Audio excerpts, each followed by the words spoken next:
রামকৃষ্ণ মঠ ও মিশনের ষোড়শ অধ্যক্ষ স্বামী শরণানন্দ প্রয়াত হলেন।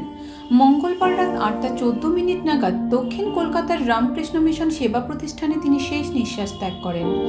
বার্ধক্যজনিত অসুস্থতার কারণে গত 29 জানুয়ারি থেকে ওই হাসপাতালের 7 তলার 50 নম্বর কেবিনে ভর্তি ছিলেন তিনি।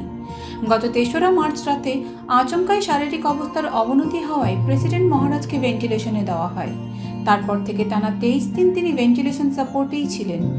প্রধানমন্ত্রী নরেন্দ্র মোদী ও মুখ্যমন্ত্রী মমতা বন্দ্যোপাধ্যায়ও হাসপাতালে গিয়েছিলেন প্রেসিডেন্ট মহারাজকে দেখতে। 1929 সালে তামিলনাড়ুর তাঞ্জাভুর জেলার আন্দামি গ্রামে জন্মগ্রহণ করেন স্বামী শরণানন্দ। 1997 সালে রামকৃষ্ণ মঠ ও মিশনের সাধারণ সম্পাদক হিসেবে দায়িত্ব নিয়েছিলেন তিনি। এরপর 2007-এ তিনি সহ অধ্যক্ষ হন।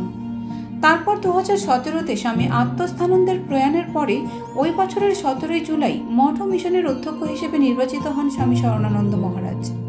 মৃত্যুকালে 95 বছর বয়স হয়েছিল তার। বেলুড় মঠে স্বামী শরণানন্দ মহারাজকে শ্রদ্ধা জানালেন হাওড়ার খাদ্য প্রক্রিয়াকরণ মন্ত্রী অরূপ রায়। বেলুড় থেকে সোমনাথ পল্লের report, U Bangla TV. U Bangla TV হৃদয় ছুঁয়ে যায়।